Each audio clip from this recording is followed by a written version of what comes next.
Después del turno.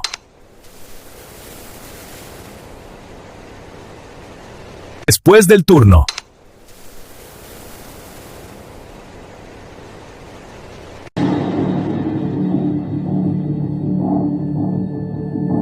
Bienvenidos a Después del Turno Podcast, el lugar donde las historias no son cómodas, pero tampoco deberán serlas.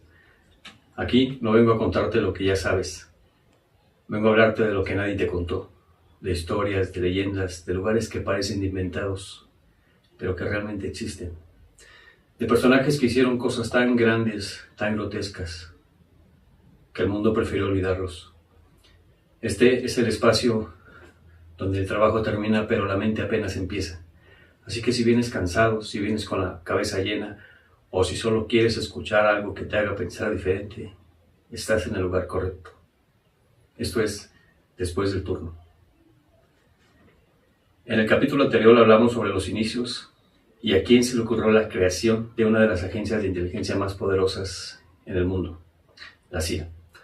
Te hablé sobre sus inicios en la Segunda Guerra Mundial, también sobre su intervención en Italia en contra del comunismo y justo llegamos a Montejura, el caso de Scala en España. Pues bueno, el caso Scala fue el proceso judicial en España desatado a raíz de un incendio provocado en el salón de fiestas Scala en Barcelona el 15 de enero del 1978, el cual dejó un saldo de 4 personas muertas y en el que se intentó inculpar a las organizaciones anarquistas, el CNT y el FAI. Cuando sucedió esto, el Estado utilizó este acto para intentar frenar, destruir a los sindicatos y acusarlos de terrorismo.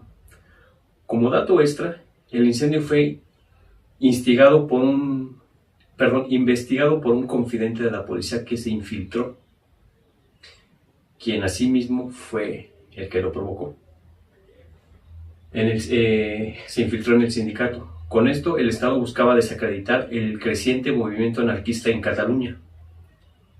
En diciembre de 1980, varios jóvenes afiliados fueron condenados por homicidio involuntario y fabricaciones de explosivos, pero no fueron acusados por terrorismo organizado.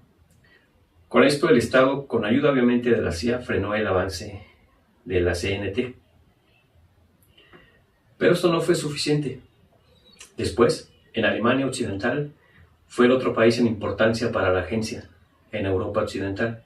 Tras haber estado en Italia y en España, una de las mayores operaciones de los servicios secretos fue la violación del sistemática del secreto postal en la República Federal desde su constitución y hasta la década de 1970.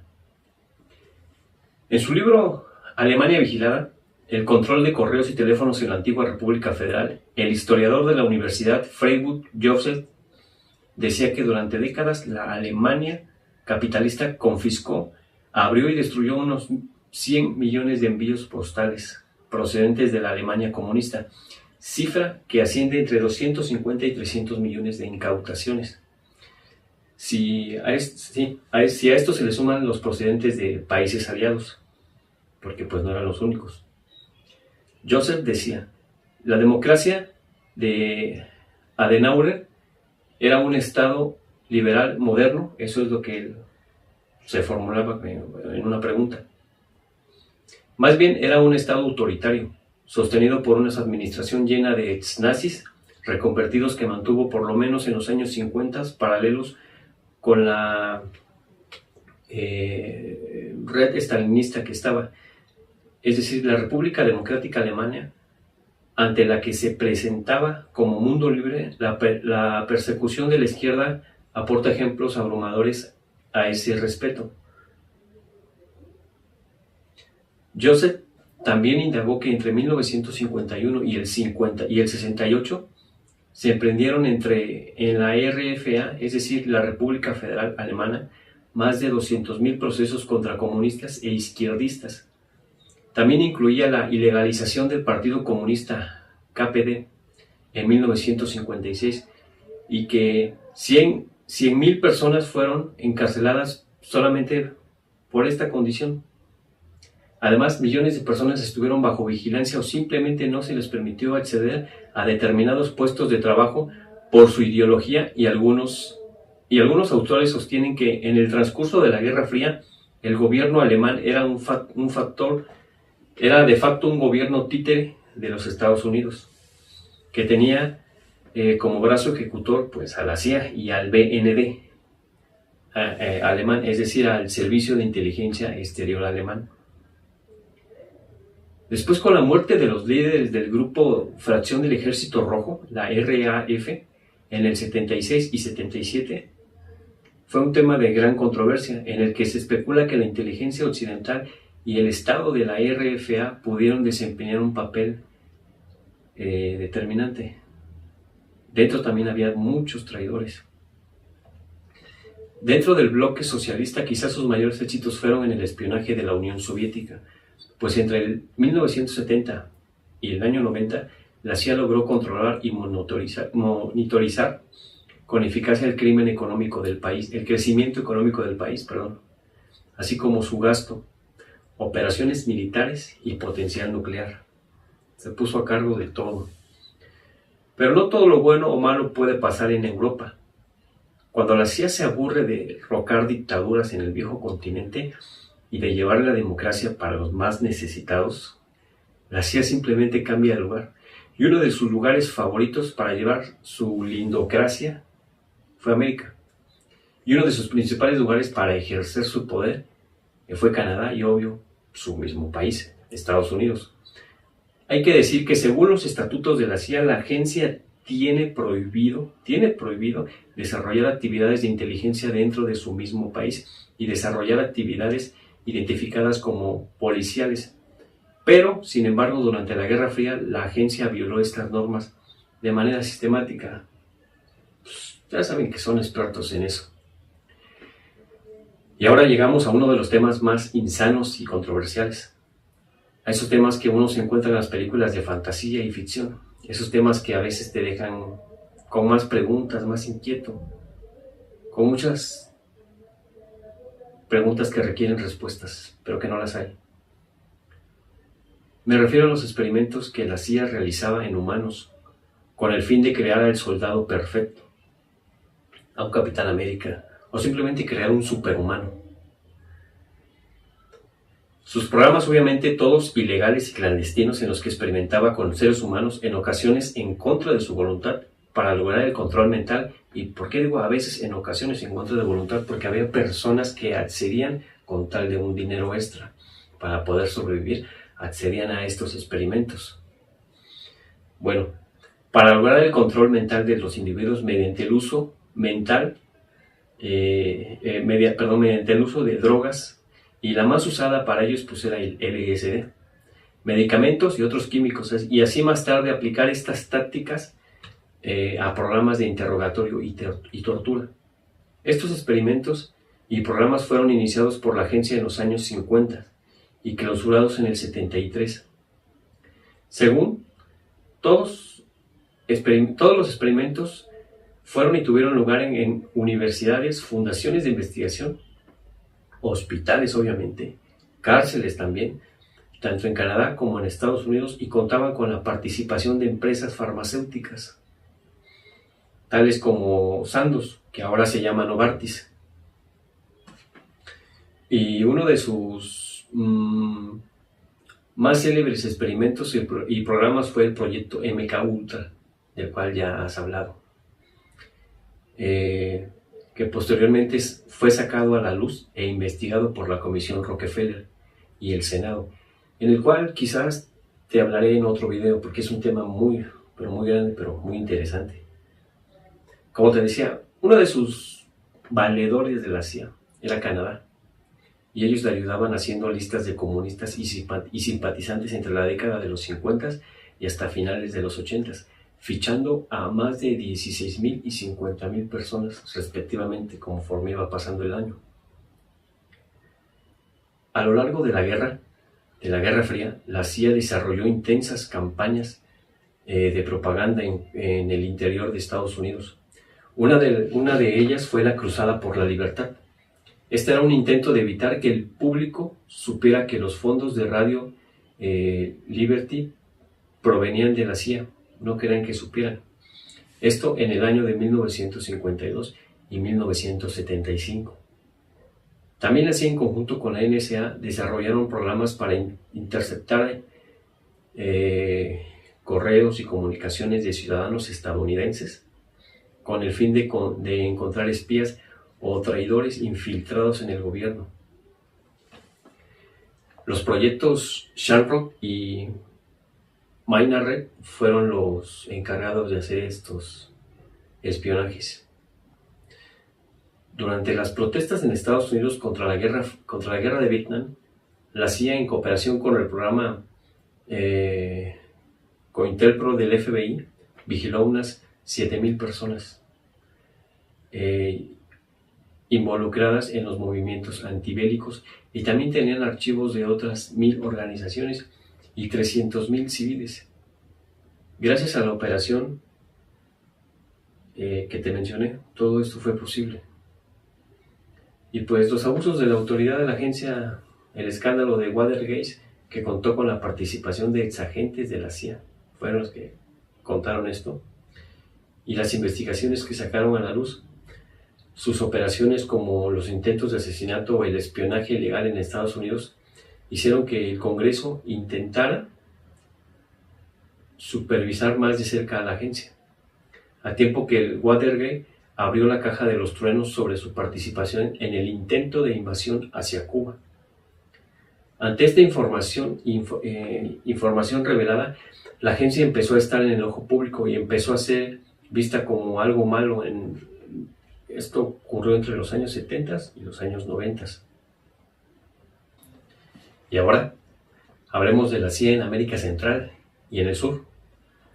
La CIA desde hace mucho tiempo ha tenido presencia en el continente americano, para ser más precisos en México y en la mayoría de los países debajo de México, geográficamente hablando. Pero existe una operación importante de este lado del planeta. Para ser exactos, en Guatemala, donde dio como resultado el golpe de Estado en el año de 1954 contra el gobierno democráticamente elegido de Jacobo Arbenz Guzmán, principalmente por los prejuicios sufridos por la empresa multinacional estadounidense United Fruit Company, por la reforma agraria promulgada por el mismo gobierno. Este golpe puso fin al periodo inaugurado en Guatemala tras la revolución en 1944 en ese mismo país, donde Estados Unidos intervino en Guatemala en muchas operaciones encubiertas. Además, apoyó al gobierno en la guerra civil contra la Unidad Revolucionaria Nacional Guatemalteca. Tras la Revolución Cubana, en el 59, el temor de Estados Unidos a que Cuba se convirtiera en el primer país del bloque soviético en América, a pesar de que en un principio los revolucionarios cubanos intentaron acercarse a Estados Unidos y llevaron a la CIA a que realizara operaciones encubiertas. Una vez más operaciones dentro de la isla. Financiar y suministrar armas a los exiliados cubanos, donde protagonizaron la fallida invasión, ¿a dónde crees? A la Bahía de Cochinos, en 1961. Y ahí fue donde Fidel Castro declaró el carácter socialista de la revolución. Desde entonces la CIA intentó en numerosas ocasiones asesinar a Fidel. Y como se sabe esto, pues cuando sucedió ¿cómo supimos todo esto? Pues cuando sucedió la desclasificación de documentos de la llamada Joyas de la Familia, que salió en el año del 2007, que salieron muchas cosas. En 1962, la CIA operó los vuelos del U-2, donde descubrieron los cientos de misiles que los soviéticos estaban instalando en Cuba. La CIA también acusaba de implicación en el atentado terrorista del 76 contra el vuelo 455 de Cuba, perpetrado por mismos cubanos que estaban exiliados y que tenían vínculos, obviamente, con la CIA. Ahora, Información desclasificada en el 2005 demostró que la CIA sabía que cubanos exiliados planeaban bombardear un avión cubano y de igual manera en el atentado contra el buque español Sierra Aránzazu de 1964. Pero algo bueno hizo la CIA en ese entonces. Colaboró con el ejército de Bolivia en la captura y ejecución clandestina del asqueroso, rata, mugroso, comunista, acosador y detestable, el falso héroe, el guerrillero apestoso Ernesto el Che Guevara. Con el tiempo la CIA desplegó una operación que pasaría a la historia. Fue la Operación Cóndor, que se llevó a cabo por la CIA y con la ayuda de los mismos gobiernos de América del Sur. En los tiempos de la Guerra Fría, obviamente. Los gobiernos participaron de forma directa. A menudo eran las dictaduras militares. Esto con el fin de coordinarse para la muerte, desaparición, detención, vigilancia, seguimiento e interrogatorio de aquellos que no pensaban igual que ellos, es decir, de todo comunista que se encontraran. Estados Unidos, teniendo como brazo violento ejecutor a la CIA, proporcionó financiación, información de inteligencia y así como tecnología. También dio manuales y ayudó en la coordinación de las operaciones de represión a los gobiernos de Chile, en la dictadura de Pinochet, en Argentina con la dictadura de Videla, en Brasil con la dictadura militar, en Paraguay con la dictadura de Stroessner y en Uruguay. También participó, pero a menor escala, en Perú, Colombia, Venezuela y Ecuador. Con esto los países desataron una gran maquinaria de represión en los años 70 y 80, algo que también vino a calar aquí en México. En contra de todo izquierdista comunista. ¿Y cómo? Pues con la ayuda de escuadrones de la muerte en El Salvador, Uruguay y también en Guatemala. Organizaciones de extrema derecha que cooperaron en las labores de represión, batallones paramilitares y parapoliciales, creados y financiados por los Estados Unidos, obviamente.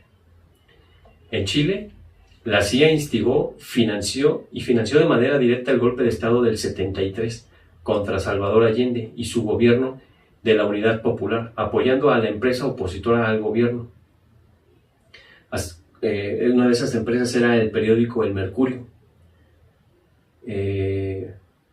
asesinando directamente a personalidades como René Schneider, en lo que se le conoció como el Hinky Proyecto Fubel.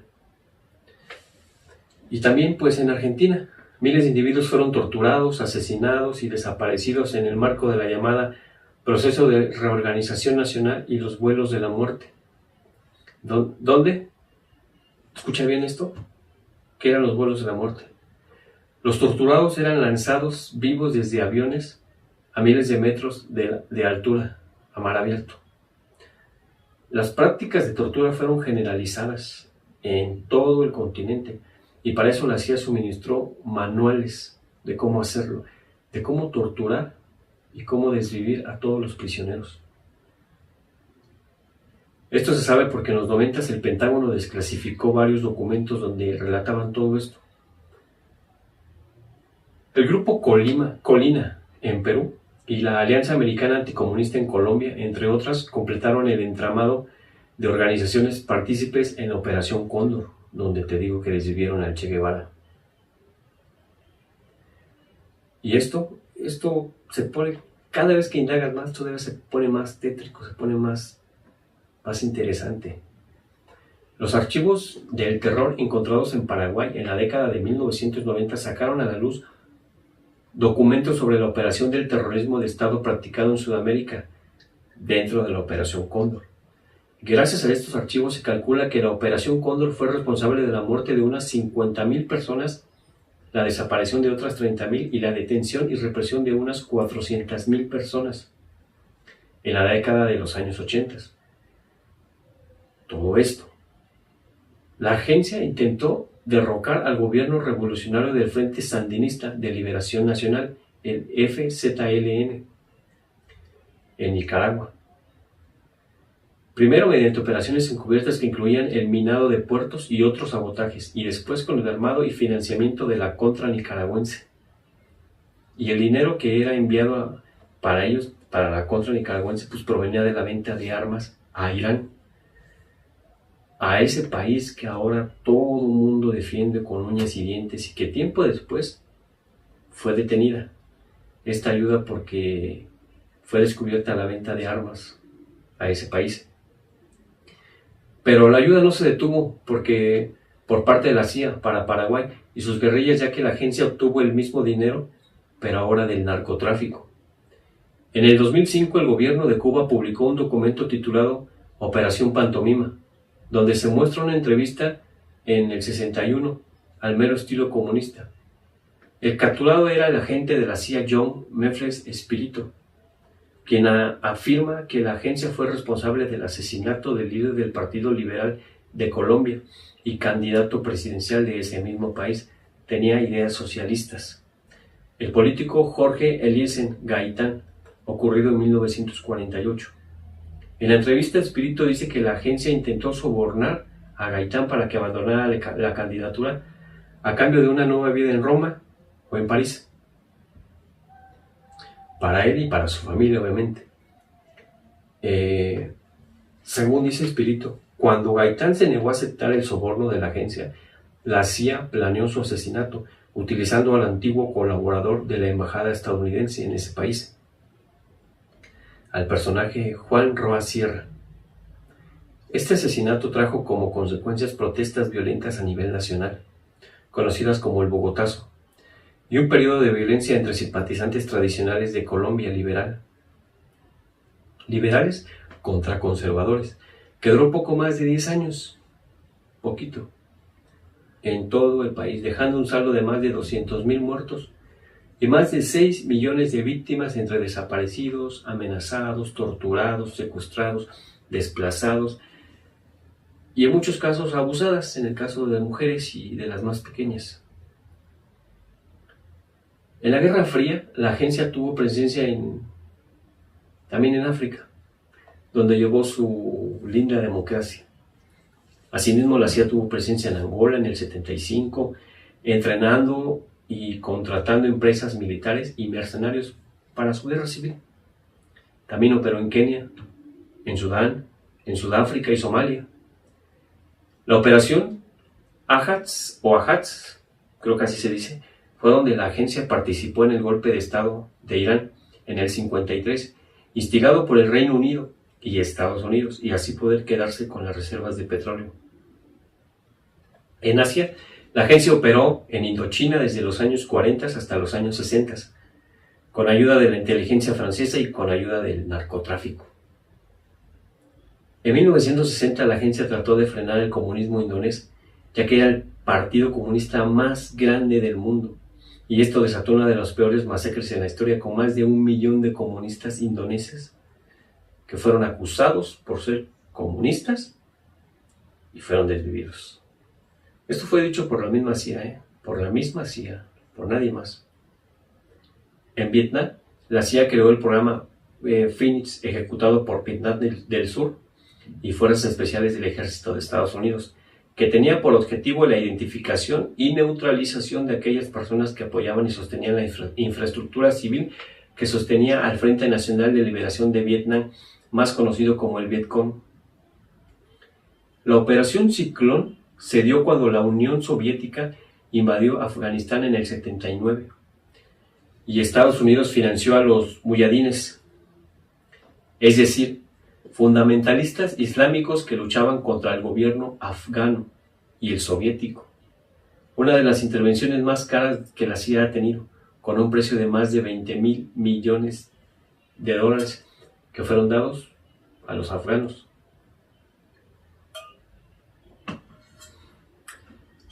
Las críticas a la operación se centran en que los miles de millones de dólares y armas dadas a los muyadines habrían servido para la posterior formación de Al Qaeda, donde Bin Laden era un muyadín. Y aquí es donde llegamos a uno de los momentos más perturbadores en la historia del hombre. Al señor que por mucho tiempo estuvo en los noticieros de todo el mundo y fue el hombre más buscado por el FBI y todas las agencias de inteligencia del mundo. Osama Bin Laden. En enero de 1996, la CIA creó un programa llamado Bin Laden Insurrection, que operó hasta el 2005 e integrada en el Centro Nacional Antiterrorista para rastrear pues, a Osama Bin Laden. Pero nada de esto hubiera sido logrado si no es por la traición que el ser humano está tentado siempre a hacer para mantenerse a salvo. Y uno de esos traidores para Osama Bin Laden fue Al-Fayl. Al-Fayl desertó y se entregó a la CIA en el 96 y comenzó a hablar sobre el líder de Al-Qaeda, además de quienes financiaban la organización terrorista, quién era uno de sus organizadores y sobre todo de dónde sacaban el dinero. El agente especial del FBI, Dan Coleman, lo llamó la piedra de Rosetta de Al-Qaeda. Justo después de los atentados del 11 de septiembre, la agencia tuvo un aumento de solicitudes para trabajar en la CIA. Según la propia agencia, esta recibe entre 500 y 600 solicitudes para unirse a la CIA a la semana. Pero en los meses posteriores al atentado, esa cantidad de solicitudes se volvió todos los días, de 500 a 600 solicitudes diario para unirse a la CIA, o eso dicen ellos.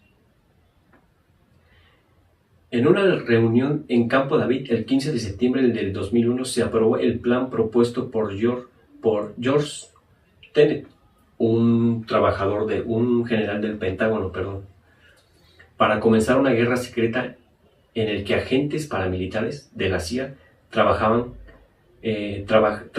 con guerrillas antitalibanes en Afganistán. El plan obviamente fue firmado al día siguiente por el que entonces era presidente, George W. Bush.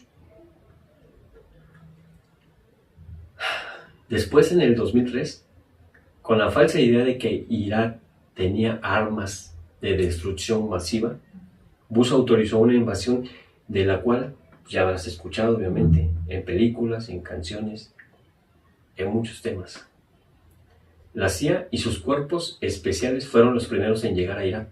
Un año después de que la CIA preparó el terreno, el ejército llegó a Irak. Primero ellos y después el ejército. Una de sus principales misiones era la captura de Saddam Hussein y todos sus generales. Para desacreditar a Saddam Hussein entre sus partidarios, la CIA estaba considerando la posibilidad de hacer un video en el que se le viera teniendo relaciones íntimas con una menor. Obvio, no había sido la primera vez que estas tácticas las utilizaba la CIA, porque ya las había utilizado en América del Sur, en otros países, en Asia, en Europa, pero con ellos no funcionó. ¿Por qué? Porque también ya habían trabajado como trabaja la CIA, ya sabían cómo se mueven. Lo más destacado de la CIA fue la captura y asesinato de Bin Laden en su escondite, donde fue encontrado por un grupo de operaciones especiales de los Navy SEALs.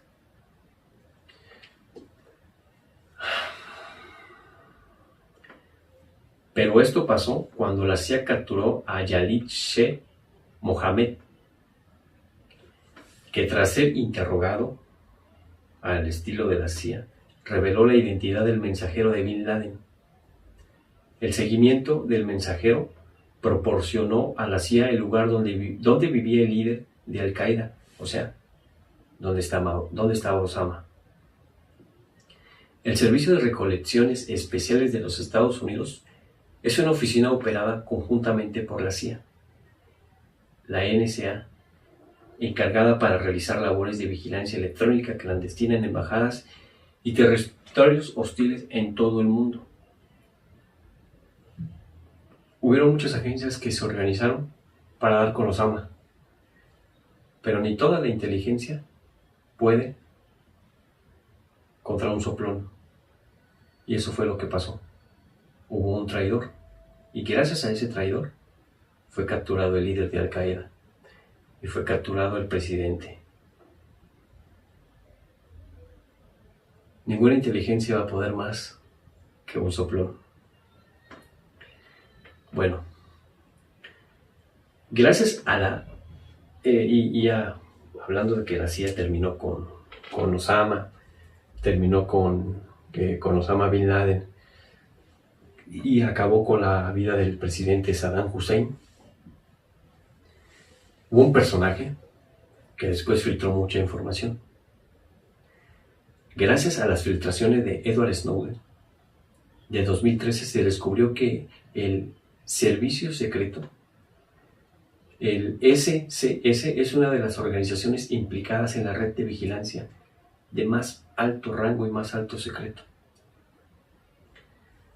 Gracias a él supimos que la CIA te espía, o que las organizaciones de inteligencia te espían en todos lados, desde la pantalla de tu teléfono con las aplicaciones que descargas, y cuando les das acceso a todo y permiso a todo, desde ahí hasta tu computadora. La CIA es el equivalente al MI6 del Reino Unido y al ISIS en Australia, al Mossad en Israel o al ISI en Pakistán, por decir algunas. Pero existe una organización que incluye varios países, para ser exactos 5 países, de habla inglesa, para ser exactos donde Estados Unidos tiene muy buena relación. Es Australia, Canadá, Nueva Zelanda y el Reino Unido. Y obvio, pues Estados Unidos. Todos son integrantes en una misma organización. El nombre de esta organización se llama 5 Ojos. Tú sabrás por qué. 5 países, 5 vigilancias, donde intercambian información de inteligencia. Y aquí es donde nos preguntamos, ¿quién es la más importante? Sabemos de la CIA por películas, por la fama que tiene y sus constantes intervenciones en el mundo. Pero ¿qué hay de las otras organizaciones de las que nadie habla? ¿Quién tiene el poder de mantener a todas a raya? ¿O simplemente se respetan entre sí? Y cada una le tiene miedo a la otra. O tal vez necesitamos hacer un video explicando a cada una de las agencias, pero sinceramente sería una historia de cientos de videos, por lo cual con el paso del tiempo le daremos el espacio a cada una de ellas, o tal vez no, tal vez para estar a salvo. Esto ha sido la creación de la CIA, segunda y última parte. Existen muchos temas controversiales de la CIA, como por ejemplo cuántos trabajadores tiene, qué se necesita para ser integrante de la CIA, qué tienes que hacer para ser un agente secreto, dónde operan, cómo operan, con cuánto operan, sobre todo cuánto ganan, qué privilegios tienen. Pero supongamos que le vamos a crear las películas de espías y ahí nos podremos dar una idea. Porque si hay algo de cierto es que las películas te pueden dar un mensaje subliminal. No todo es cierto, pero algunas partes sí. También te digo que cómo se financia la CIA, pues obviamente pienso yo que con los mismos cárteles, con los mismos golpes de estado de otros gobiernos que se afilian a ellos. Así que ahora mismo recuerda que no estamos solos. Simplemente existe una agencia que te cuida, sin que tú te des cuenta, sin que tú se lo pidas. O tal vez desde cientos de kilómetros de distancia te vigilen, o tal vez no, porque no quieren saber de ti, eres muy insignificante para ellos, somos insignificantes para ellos. Simplemente mantente alerta. Yo soy Oscar y esto fue Después del Turno. Si te gustó el video, dale like. Nada te cuesta. Compártelo y más importante, déjame tu comentario. ¿Qué piensas acerca de esta organización o de estas organizaciones y de todo lo que hicieron? ¿Piensas que todo es planeado o que sucede aleatoriamente? Recuerda seguirme en Instagram. Estoy como Oscar Díaz-Alonso 1989. En TikTok estoy como Después del Turno. Y en Facebook Después del Turno. Yo soy Oscar. Esto es Después del Turno. Buenos días, buenas tardes y buenas noches.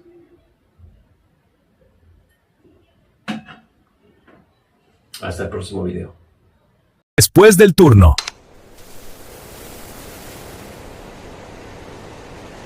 Después del turno.